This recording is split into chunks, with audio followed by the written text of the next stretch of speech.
afternoon, everyone. I'm the Honorable Ron Villanueva, the Executive Director for the Coastal Virginia Chamber of Commerce. We're joined today with one of Virginia's great statesmen. He's a true public servant, family man, former school board member. He certainly serves currently as the Republican whip in the Virginia General Assembly for our Republican General Assembly members. He is one of Virginia's most respected attorneys, and he's a good friend of mine. And I always appreciated his sincerity, his even keeledness when talking about issues. Jay, welcome to our show and our effort to get our citizens involved. You guys just came out of probably one of the longest General Assembly sessions ever. I mean, it just seemed like it never stopped. Welcome back, number one. Two is, we were talking earlier. You're from Chesapeake. You represent a great community. They've been able to mitigate some of the COVID impacts to their students. All their students are in schools right now. Jay, you talked a little bit about your frustrations on how that's affected students and where we need to go from here with regards to broadband and resources. Yeah, so Chesapeake has, I think, kind of led the way in getting students back to school. And I think for the most part, and I've had actually some conversations with of our board members, school board members, and they just bit the bullet and made that tough decision that they were going to try to get the students back into school. And I hope that it, and I'm pretty sure it's going to pay dividends as compared to those school systems that have tried to continue with the online model. As I was saying earlier, Ron, and I think this, being the technology guy you are, but you can have 5 lines of broadband running into a household, but if you don't have the support mechanism in the household to give the student structure and guidance and learning, then they're not going to learn. And that's why we have teachers. That's why people get degrees in teaching. And so if we can't find a way to deliver that model to the student, or that type of learning environment to the student, then we're going to leave a lot of children behind. It's my prediction that we'll probably see some really bad test scores throughout the spring and the summer, based upon the lack of instruction that students have received. And I do not, get me clear, I do not lay this at the feet of our teachers. They're doing the best they can in the environment that they've been thrust into, but there's no substitute for in-person learning, especially with our younger students. And one of the frustrations I've had, we talked a little bit about before we got into the official interview process here. We talked a little bit about the COVID and how this has impacted both business and schools and learning and everything. And I believe that, and I know you're a nonpartisan organization, and I hate to get partisan with you, but I believe the response from the North administration has been lacking. And not only the vaccine rollout, which, with the rollout, that's going to allow students and teachers to get back into school faster. But gosh, I believe it was probably the beginning of the summer.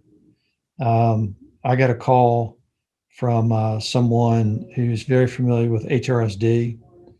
And, even back then, they were, people don't know this, they were testing wastewater and picking up the antibodies of COVID in the wastewater. And they've been doing this for years and years. They did it with SARS. So this is not new technology, but they would be able, with the right support from government, to dial into a particular street, a particular neighborhood, and test the water through a particular pump station and predict where an outbreak is going to be. And that was ignored by the administration. And so if you have a 14-day jump ahead of when an outbreak is going to occur, then isolating the virus and preventing spread would be much easier than trying to figure out, oh, this person now has it. Yeah, yeah. Let's go contact. It's Let's kind of go like contact. geotargeting, right? Let's go contact trace everybody this person came in contact with. Mhm. It's just seems kind of backwards to me. Anyway. Jay, we appreciate you saying that. I mean, when you talk to small business members and community members alike, there's mixed reactions with regards to the Northam response to the pandemic. Particularly like rollouts with the vaccinations, the logistic problems. I mean, there's so many lessons learned here. One of the things we've seen is, the COVID relief grants for businesses. They're right now they're closed. Rebuild Virginia is closed, and I think you guys are waiting on some CARES money. Do you anticipate more money going to that program to help our businesses again? Because they're not out of the clear. Yes, I do anticipate more funding for that. What I am disappointed in is that, having been a former member of the General Assembly, every year we conform our tax code to the federal code. And it's usually a perfunctory task. But this year, there was kind of a fight over that. And the House majority did not want to give complete conformity. They only wanted to exempt as much as $25,000 of the loan forgiveness from state tax. And so the money that was given by the federal government intended to help businesses get through. And then when it was forgiven and spent, Virginia was going to come back and tax 100% or 75% of it. The Senate took a little bit more reasonable approach. They wanted to exempt as much as $100,000. That's eventually where both bodies and the budget landed. But I think I got a little bit of glare here. I can say that the Republican majority wanted to give 100% exemption because that would prevent a lot of small businesses from having to cough up a tax bill to the state. So anyway. Well, so that glare, first of all, is not a glare; it's your halo. But you haven't lost your charm, Ron. You need to work for politics, buddy. So Jay, I mean, just looking at some of the conformity, I mean, that it's a double. When you look at it for a small business, it's a double whammy. Yeah, small businesses were hurting, and they, got some of that triple P money. But this when talking to some of your businesses in your district, they used it, yes. And the restrictions are still there, particularly like restaurants, and it's just head scratching. And then going back to what you said about HRSD, you could geo-contain some of these things and thread the needle if you did it right. But government's not flexible enough, to thread that needle, and that's what we're seeing here. But Chesapeake, they've got it going on. You guys got a great city. They're well represented. Where do you see some of the projects pre-COVID, some of the economic development in your district and in Chesapeake? I mean, there's new roads being built, obviously, and yes. You got a new Fortune 500 headquarters with Dollar Tree there. Yes. How do you see economic growth in your town? I think it's very promising for Chesapeake. And I give the road projects, I give a lot of credit to Alan Krasnoff, our former mayor, who's now the clerk of court. If you look at, Chesapeake is almost, an island to some degree. I mean, you've got the Intercoastal Waterway that cuts us off from part of Chesapeake and Virginia Beach. Then you got the southern branch of the Elizabeth River, which separates us from other parts of Chesapeake and Norfolk and Suffolk. And so, really, no matter where you're coming from to get to Chesapeake, you've got to cross a bridge, and it may be a small body of water, but it's a bridge. And so we've got the Gilmerton Bridge. You've got the bridge in Great Bridge, Intercoastal Waterway Bridge, and you've got the bridge going over the southern branch of the Elizabeth River. All those bridges, original bridges, have been there for I don't know, 50 years or more. In a span of 10 years or abouts, Alan Krasnoff was able to get funding for all three. I mean, you think about, what a force of nature that has to be to get that done. It's just almost unbelievable. And so I give credit to him, and obviously with those bridges, being updated and rebuilt, new ones going in, it really opens up Chesapeake. We've got a very solid city council that has allowed us to get a AAA bond rating, and that's the biggest priority. One of the biggest priorities for them, in addition to taking care of the citizens, is to maintain that rating so that if we need money for a capital project, they can get it and get it cheap. They've got a rainy day fund, and I think it's a good place to work and live.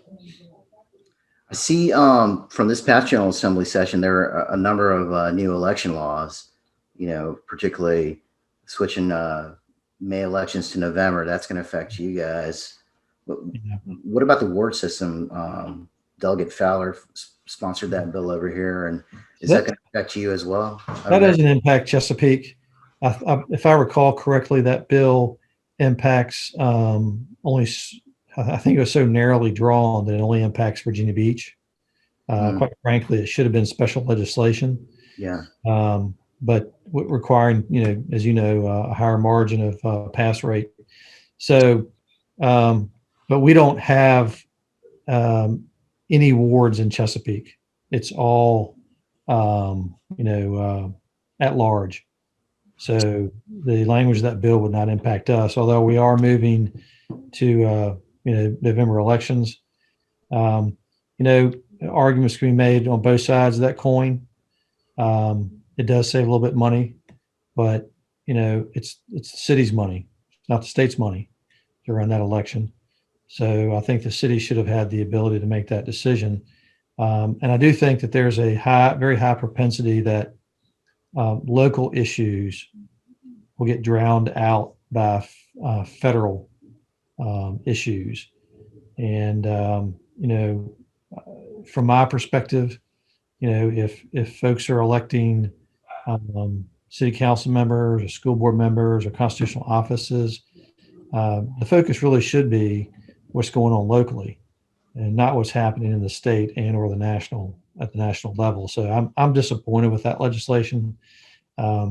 Just my 2 cents worth. I think it was, somewhat politically motivated. But it's the law. Now we have to comply with it. And that's what we've seen the last several years is politically motivated versus, making sound public policy.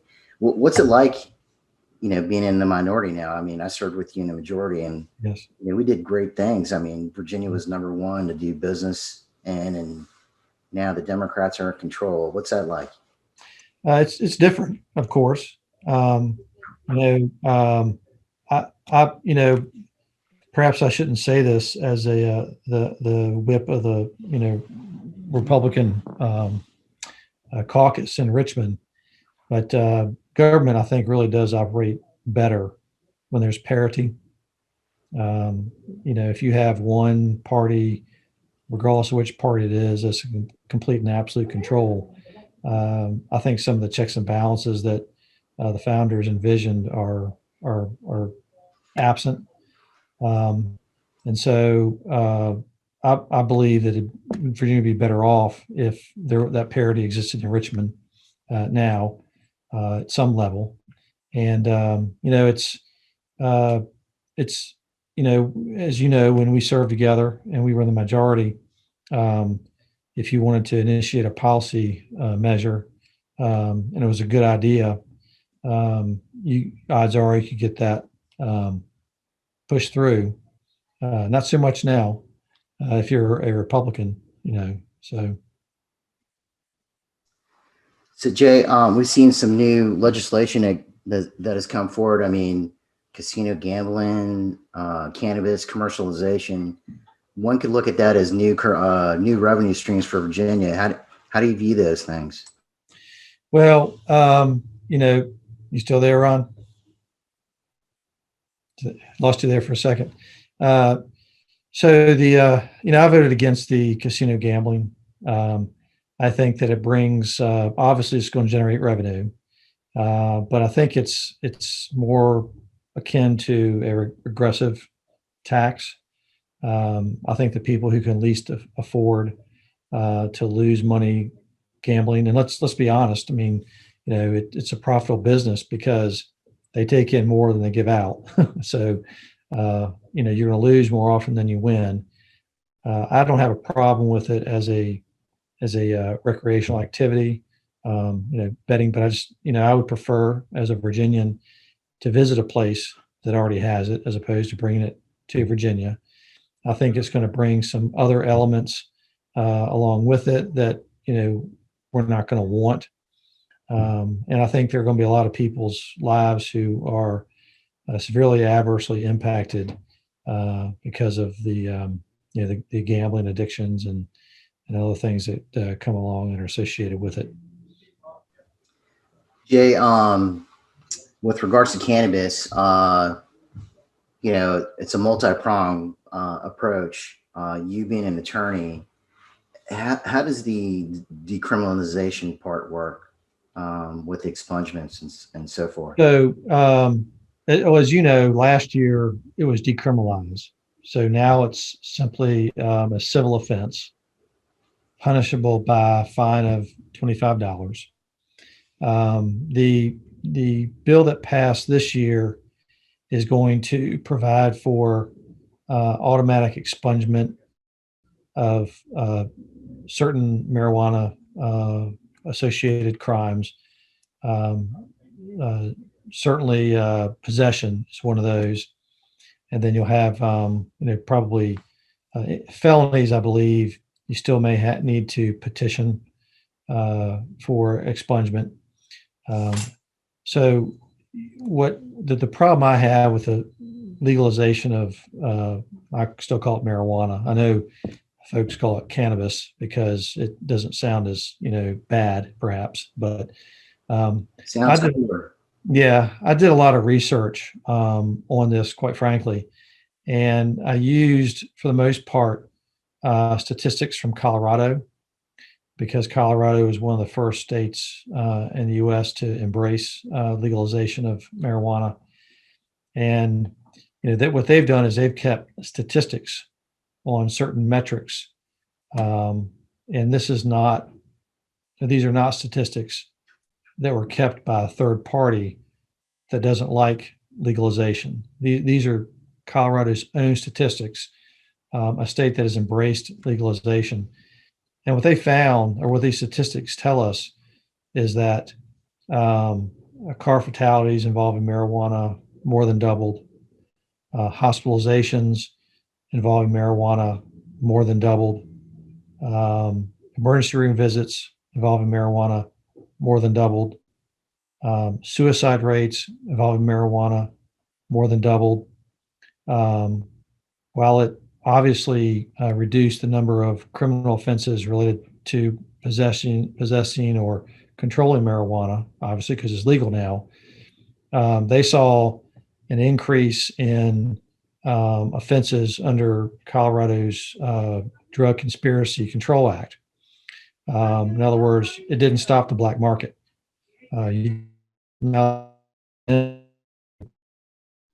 Growing it, selling it, and undercutting the legal market.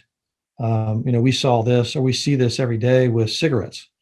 I mean, people will buy a truckload of cigarettes in one state because the sales tax is cheaper by as little as 2 or 3%, and drive it to a state where the tax is higher and undercut the market. Statistics indicate that 30 states have had drug interdictions with marijuana sourced to Colorado. So, again, it indicates that there's an illegal market there, an illegal growing and exportation market there. Um, so, Colorado also indicates that for every dollar revenues brought in, they spend $4.50 on cannabis abuse syndrome, which is basically, a situation where the drug is adversely impacting someone's life. um, and then once you get beyond just those mere statistics, you get into some of the medical studies that have been done. And, I didn't find a whole lot on the impact of marijuana on perhaps the adult brain. It seems like a lot of these studies have focused on, you know, uh, the uh, the brain or thought pattern of those who are 25 and under. But statistics from more than one study indicate that um, smoking marijuana as an adolescent can increase as much as 6 times someone developing bipolar disorder or schizophrenia in their 30s and 40s.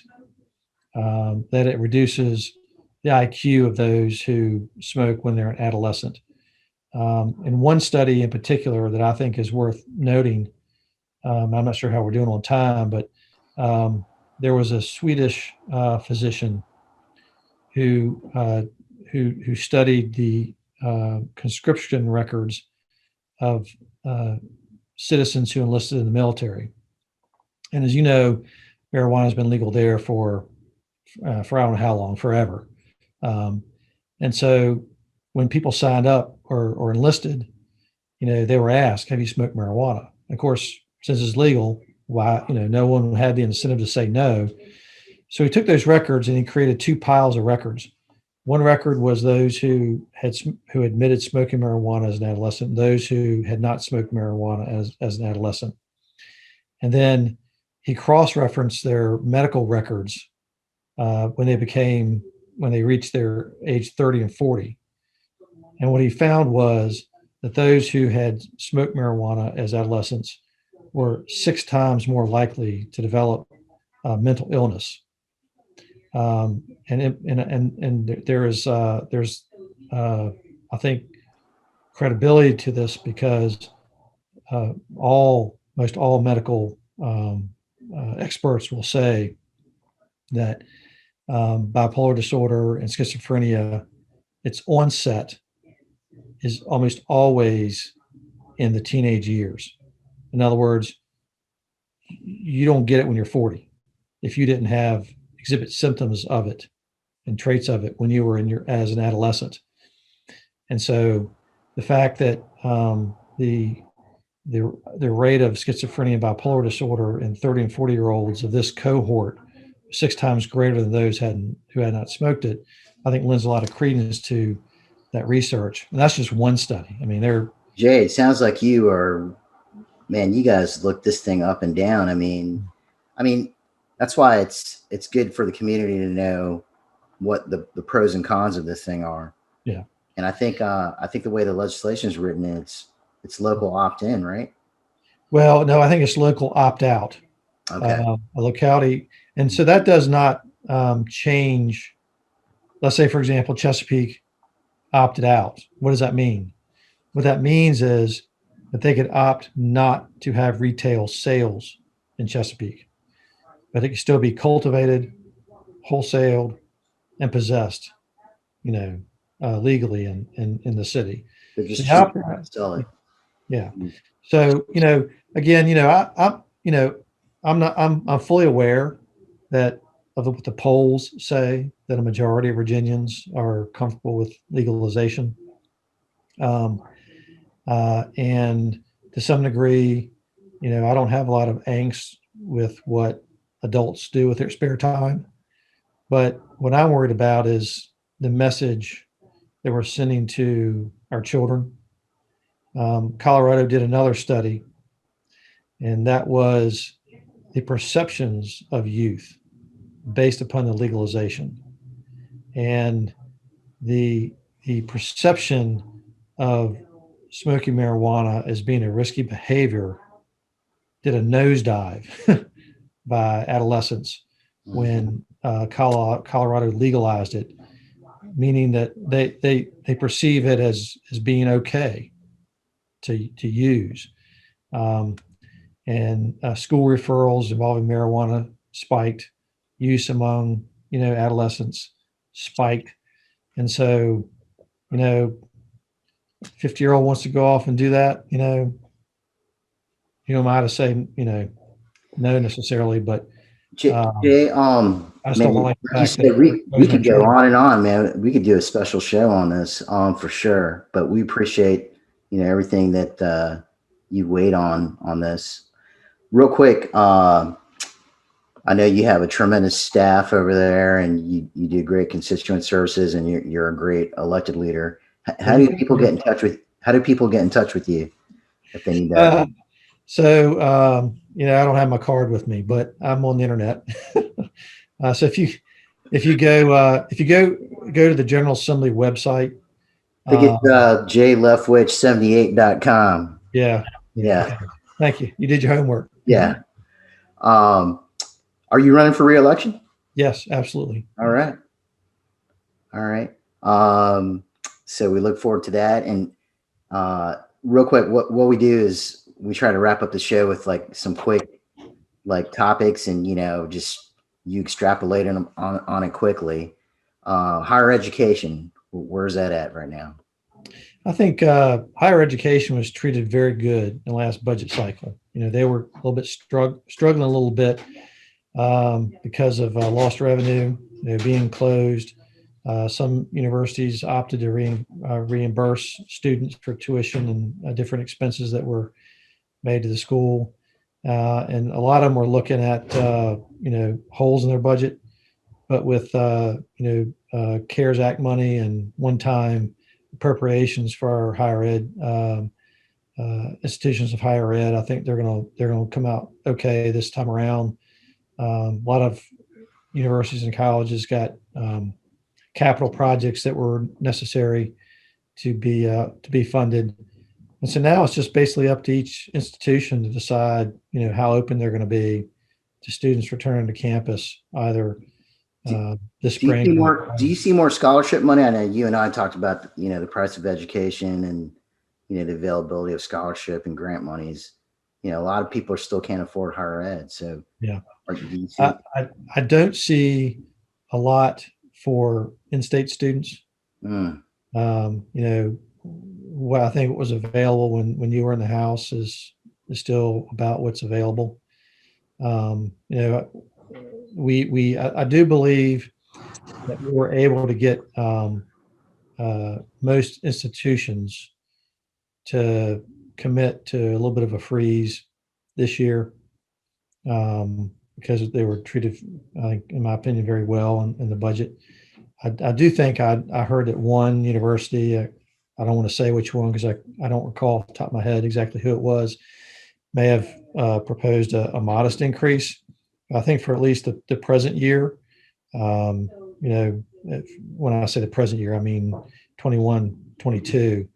I think you're going to see tuition be somewhat moderated and hold. They're going to hold the line. I think to what it was this year. we saw right to work. You guys protect that. I mean, so where's that at right now?